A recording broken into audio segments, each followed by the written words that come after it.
Cara, essa inteligência artificial tá em tudo hoje em dia, né? Você não pode entrar na internet que já tem foto e vídeo feita por IA. Olha isso. Nossa, sim. Outro dia, só de descer o feed por 5 minutos, já apareceu uns 3 vídeos de IA. Fiquei chocado. Pois é, mas não tem só bobeira não, tá? Às vezes ela quebra um galho também. Organiza nossas fotos, ajuda a escolher música pra gente. Até a correção automática do teclado do celular é ela que faz. Mas será que IA serve só pra essas coisas do dia a dia? Claro que não, né? Tem uma galera usando IA pra coisas bem mais importantes. Tipo na pesquisa sobre a qualidade da água. Sério? Achei que IA era só pra essas coisas mais tecnológicas e não pra essas paradas com meio ambiente, água e tal. Nada a ver, cara. Pelo que eu vi, eles estavam usando uma tal de rede neural para analisar os dados do rio e até prever como a qualidade da água pode mudar nos próximos anos. Pô, que maneiro. Aí sim. Imagina o quanto isso ajuda a cuidar do meio ambiente e das pessoas que dependem dessa água. Mas, me conta aí, como será que isso funciona na prática? Você já parou para pensar como a inteligência artificial está presente em quase tudo ao nosso redor? A gente usa a inteligência artificial quando pede ajuda para um assistente virtual, quando recebe sugestões de filmes e músicas, quando o celular organiza nossas fotos por rostos, ou até quando compramos algo online e o site recomenda outros produtos parecidos. E não é só na nossa rotina, não. A inteligência artificial também está presente em pesquisas científicas que ajudam a prever mudanças climáticas, melhorar diagnósticos médicos e até gerenciar melhor os recursos naturais que usamos. A inteligência artificial deixou de ser coisa de filme de ficção e se tornou uma ferramenta essencial em diversas áreas, inclusive na pesquisa acadêmica. Para entender melhor como essas tecnologias funcionam e de que forma podem impactar o nosso dia a dia, eu, Catarina Ribeiro, estagiária da Rádio UERJ, e Charbele Estrela, da Divulgação Científica da Pró-Reitoria de Pós-Graduação e Pesquisa, convidamos Nilo Antônio Sampaio. Oi, Catarina, é isso. O Nilo Sampaio é mestre em Engenharia Mecânica pela Universidade de Taubaté. Doutor também em Engenharia Mecânica pela Universidade Estadual Paulista, Júlio de Mesquita Filho, e professor da Faculdade de Tecnologia do campus da UERJ em Resende, onde atua no curso de graduação em Engenharia e no mestrado em Engenharia Ambiental. Nilo, seja bem-vindo, mas me conta aí, que novidades a inteligência artificial pode trazer para melhorar as nossas vidas? Então, realmente, né, no nosso dia, né, no nosso século XXI, a inteligência artificial adquiriu uma importância muito grande, né, nas nossas vidas. E cada vez vem sendo utilizada de maneira mais intensa e cada vez mais está se popularizando, né? O cidadão comum hoje tem contato, né, com o ChatGPT. Quase todo jovem hoje conhece o ChatGPT. Fora do Brasil, existem outros aplicativos que se popularizaram bastante, né? Nos Estados Unidos tem o Maple, que eles estão utilizando para poder fazer tarefas domésticas, né?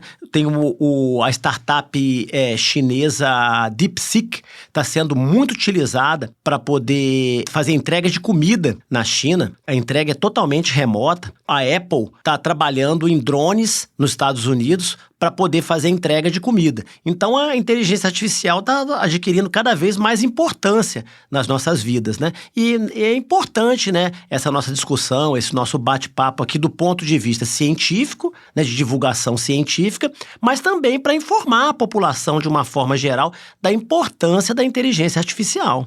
Professor, vamos começar pela sua pesquisa sobre as águas do Rio Paraíba do Sul? Nós vimos que na pesquisa foi usada uma rede neural, a GRNN, para coletar e comparar os dados, além de ajudar com previsões futuras da qualidade da água. Explica pra gente o que são essas redes neurais e como elas funcionam. São um tipo de recurso de inteligência artificial? E o que é inteligência artificial? No caso, esse trabalho foi um trabalho do meu aluno de mestrado, né? Hoje já mestre, né? O Ricardo Pereira Abrão, em que nós estávamos fazendo monitoramento de 9 pontos do Rio Paraíba do Sul.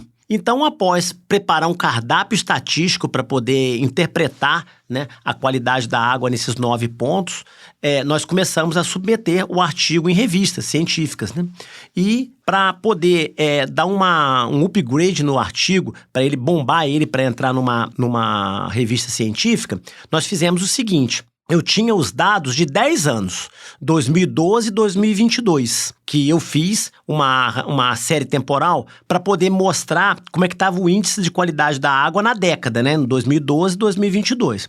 A revista achou que era pouco, até para poder fazer o aceite do artigo. Uma revista muito boa, né? Revista científica, a Environment Science and Pollution Research, considerada a 3ª melhor revista do mundo nessa área de qualidade de água. Então, uma revista muito rigorosa, né?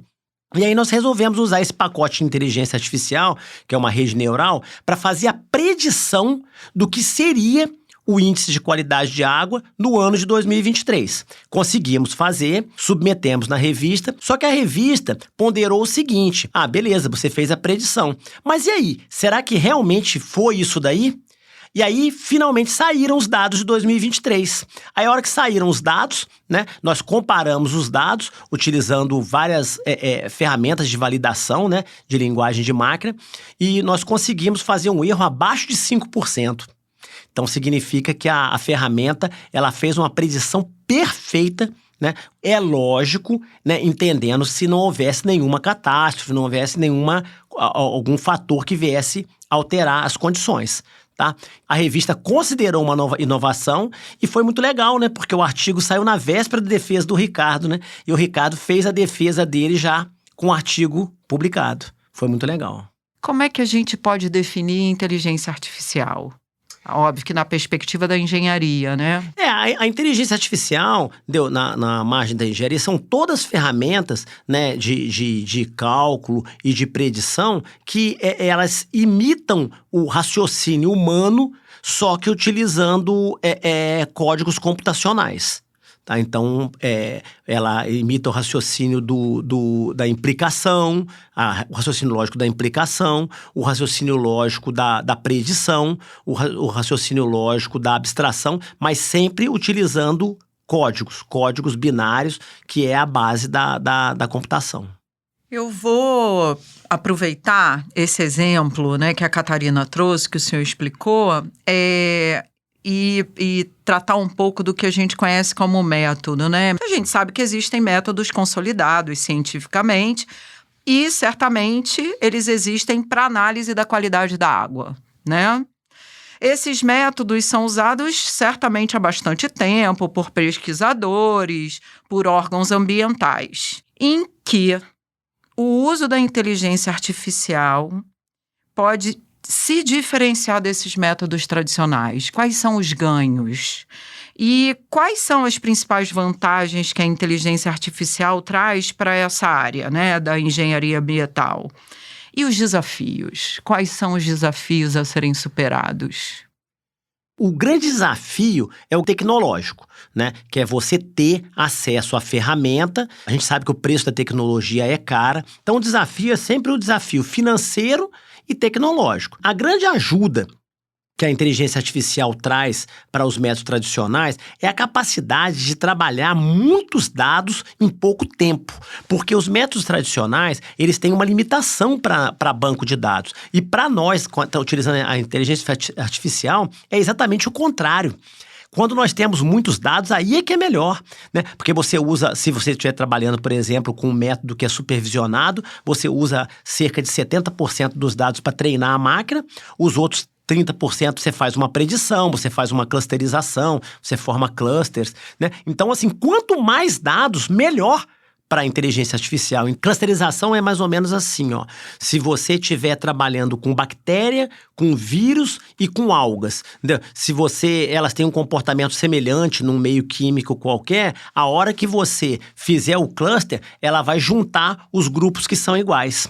Então, ela junta as bactérias, junta as leveduras, as algas, os vírus. Então, assim, ela trata, ela faz como se fosse, ela forma grupos que são homogêneos entre si, mas são diferentes dos outros. Então, realmente, é um ganho magnífico em relação ao tradicional, né? Aos métodos tradicionais, né?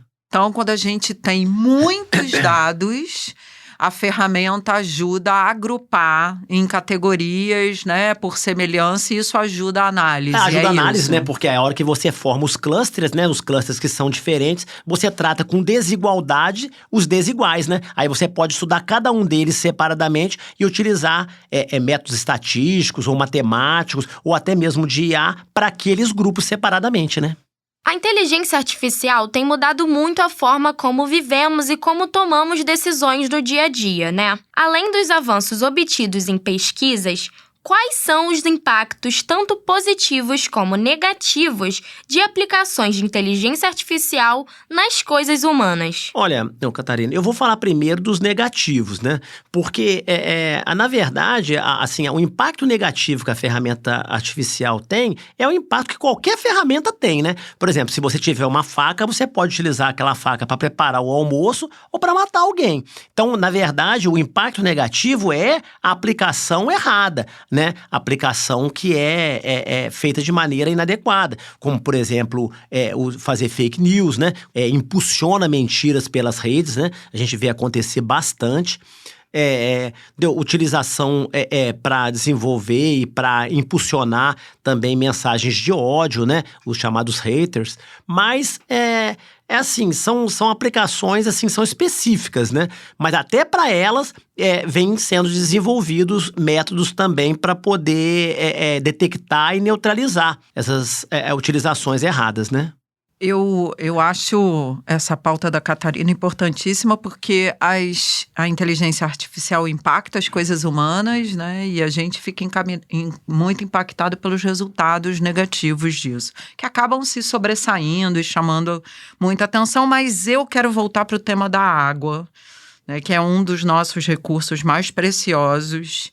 Como a inteligência artificial pode ser uma ferramenta para a preservação desse recurso, que é finito e é tão essencial à vida. Ô, Charbelli, eu acho que assim, as aplicações da inteligência artificial para o bem, com certeza, são maioria em todas as áreas do conhecimento humano, né? Nessa área específica que você bateu aí, que é a da água, né, da qualidade da água, eu acho o seguinte, muito interessante, porque eu trabalho muito com dados tecnológicos, com calculeira, né, porque eu sou professor de estatística, né, então a gente trabalha com tratamento de dados. Mas uma aplicação muito legal da inteligência artificial também é na área de educação ambiental. Entendeu? Você pode utilizar ferramentas de inteligência artificial que são mais popularizadas, né? Como o ChatGPT, como o DeepSeek, para poder criar, entendeu? Ferramentas ou manuais de educação ambiental, para ensinar técnicas de conservação da água, técnicas de adequação em local propício para o lixo, entendeu? De preservação do ar. Então, assim, tem muita aplicação positiva da inteligência artificial. Com certeza, são maioria, tá? Bem, a gente está caminhando para o final. É sempre uma pena que a gente tem tanta coisa sobre todo esse tema para discutir. Eu quero agradecer ao professor e já deixo aqui o convite para em breve retornar, né? Porque é uma área que está, né, num processo acelerado de novidades, muita coisa acontecendo, então a gente acredita que em breve a gente terá novidades, sobretudo na sua linha de pesquisa. Charbelli, eu agradeço, eu aceito sim. Eu tô com um aluno de doutorado que agora vai entrar comigo, ele vai trabalhar sobre clima extremo, o Danilo, né? Se ele for aprovado no processo seletivo, espero que seja, né? O que nós vamos fazer? Nós vamos pegar uma boa parte da Mata Atlântica ali e vamos usar os dados geoprocessados da Mata Atlântica para poder simular situações de clima extremo, ou seja, qual a temperatura, qual o clima, qual a velocidade do vento num determinado dia que a soma de tudo isso daí gerou uma chuva muito forte, ou um vento, ou uma situação que causou transtorno para a comunidade. Nós vamos rastrear isso daí. Seria bem legal eu e ele participarmos fazendo um debate sobre essa ferramenta aí, sobre esse trabalho de pesquisa dele. Já está anotado aqui. É isso, Charbelli. A inteligência artificial é uma ferramenta que vem para facilitar a forma como a gente lida com muitas coisas na nossa vida, né? Pois é, menina. a UERJ tem sempre muita coisa, muita novidade, muita produção, mas o grande desafio ético permanece. O uso precisa ser para o benefício coletivo. O podcast Me Conta Aí é uma produção da Rádio UERJ com o apoio da CAPES e da divulgação científica da Pró-Reitoria de Pós-Graduação e Pesquisa. Realização: Centro de Tecnologia Educacional da UERJ.